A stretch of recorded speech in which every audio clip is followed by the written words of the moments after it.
Hello everyone, this is Ashish Jain with Private LTE and 5G.com. I'm here at the OnGo Forward event in Dallas, Texas. And it's been amazing to listen and talk to some of the experts who are shaping the enterprise wireless market. I'm speaking with Dr. Preston Marshall, the chairman of OnGo Alliance, to share his vision on the evolution of the shared spectrum access and how the alliance is supporting industries and communities to have better, reliable connectivity. Preston, thank you for joining me. Thanks for having me. So, CBRS spectrum has seen significant adoption and innovation over the past few years. Can you tell us your perspective on the evolution it has gone through and where it is heading now?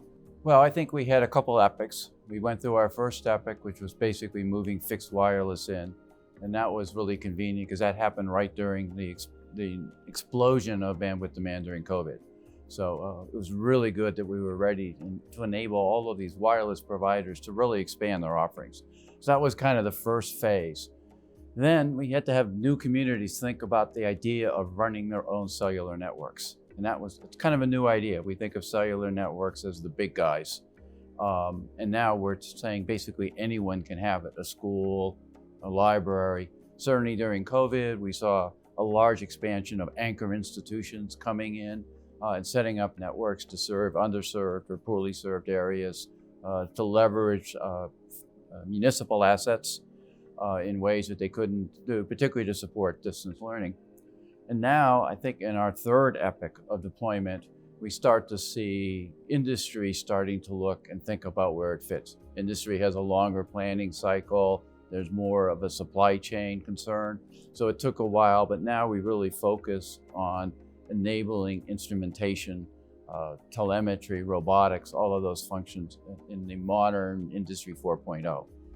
So give us some examples of where you're seeing some interesting example that, that gives you a feeling of this is what we really worked for.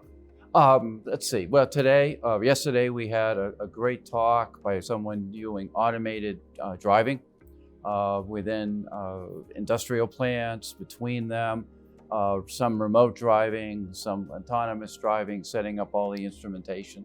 I think we're all excited by the changes in transportation, but this allows it to be done in areas that wouldn't otherwise be possible by providing connectivity.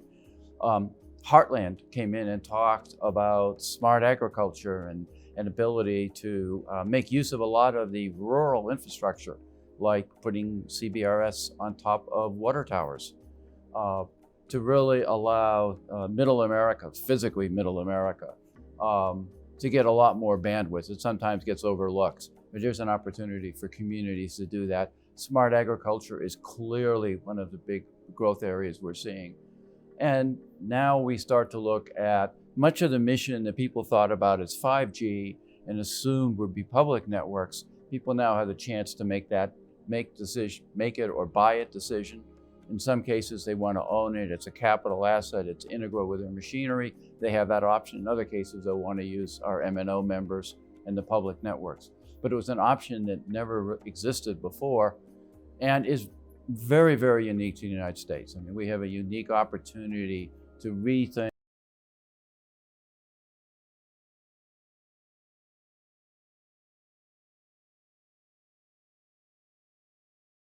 As well, it's very exciting to see it. Now, for any new technology to find its place in the industry, the ecosystem has to mature. And the technology ecosystem, not just on its own as a technology, but the technology ecosystem around it also has to mature. So what are you seeing there? There's a plug fest happening this week, and a lot of device companies I see around, talking about CBRS, support. How do you see that? Is that mature to the point we wanted it to be? It'll never be mature as far as we want it to be. But we had a real advantage here because we came in with a band that was already in use in Asia primarily. So there was equipment, there were standards for the hardware. So largely we didn't have to go back to ground zero. We could just say, this is what you were already doing, bring it forward and put it in the United States. So our emphasis has to be on the human infrastructure. To create system integrators that might have done Wi-Fi in the past as their only option, now can have a mix of Wi-Fi and 3GPP cellular technologies or all cellular technologies. But that's a whole new training experience for them. That was expertise that was in telcos. So we have to help hundreds of system integrators pick up knowledge that was only had by 4 or 5 companies in the past. Yeah. So that's a big challenge for us in education. We start with our CBRS for Dummies as kind of the entry level, but then it gets pretty sophisticated depending on how much you want to push the technology. So I think the human infrastructure is a real focus for us. Today was basically an educational track. Part of it to update what's going on, because there's been a lot of really exciting actions, particularly in the rule sets, but also just to get more and more knowledge and familiarity with this technology. It is more complex than buying a Wi-Fi box at the big store and plugging in the wall. Interesting. So there's a lot of talk in the industry about 5G. Sometimes it's a buzzword, sometimes it's a overhype. I know in private networks particularly, there is an excitement about what it can do for the business, especially in the industrial settings. How do you see CBRS fitting into that ecosystem, and what is the role in future from an OnGo Alliance perspective to drive 5G adoption? Okay, so I think we look at this area as having really 2 types of products. There are some people who just need bandwidth. LTE, 5G aren't that much of a differentiator for them. 5G is the more advanced, it's more capable, but a lot of devices exist on LTE, and we fully want to support that.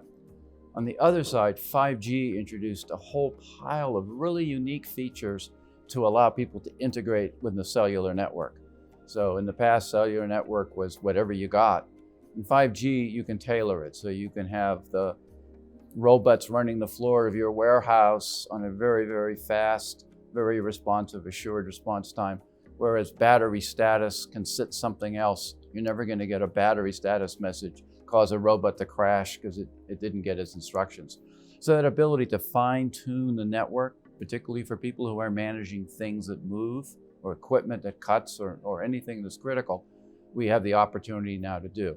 Now, I come from a cloud company, and so we're particularly excited about the ability to bring cloud resources and sort of co-manage the network with the compute. And that's what people get with 5G. Some need it, some don't. We don't want to force people to buy something they don't want. So we're very active in LTE, but we're also trying to bring along the 5G technology as industry starts to absorb.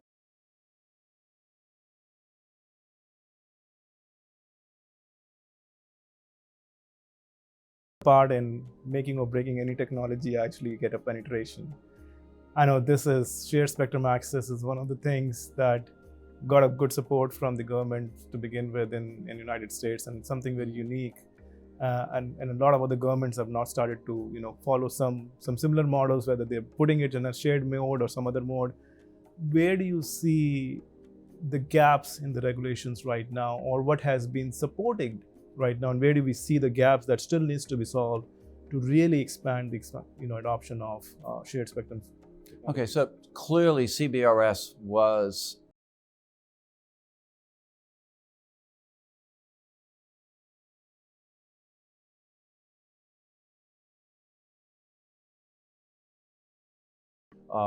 we have an interesting relationship and regulation because the FCC wrote some very broad rules for CBRS. They're not that prescriptive, but a lot of our operating limits and constraints come from negotiations with Department of Defense, which basically is between us and them.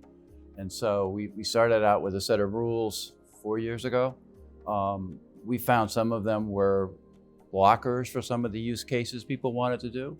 And so we've been going back to DoD with, if this doesn't really help you that much, it would really help us if we could change it. So we, in fact, a month ago, we sat with DoD, NTIA, and we came up with 8 major areas that we're going to work together on, 11 of them, 11 specific things.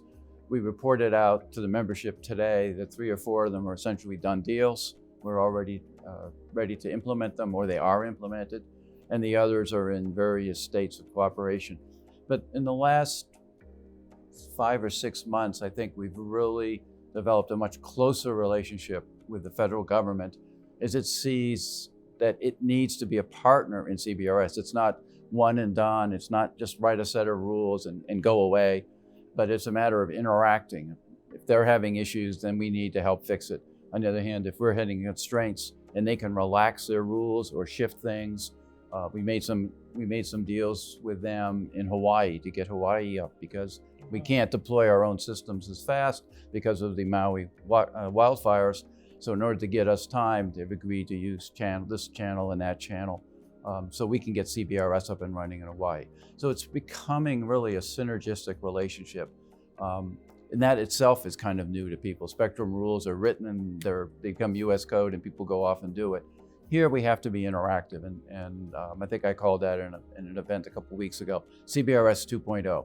And 2.0 is where we move beyond the original. We take all the experience of the operators, the people selling equipment, the people who didn't buy are important. Why didn't you buy? Is that an issue we can resolve?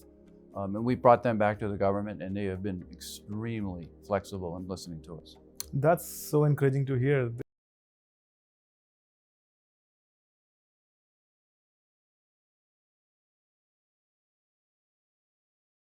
You know what the world OnGo has put in to make this possible. So there's hope. This will have I don't a lot know more. why you say there's hope. It's happening now. It's happening now. We've gotten through all the technical issues, and we've seen all of the use cases start to emerge. And so now it's just a matter of keeping that velocity going. Absolutely. Well, thanks a lot, Preston, for your time. Thanks for having me. It was really good talking to you.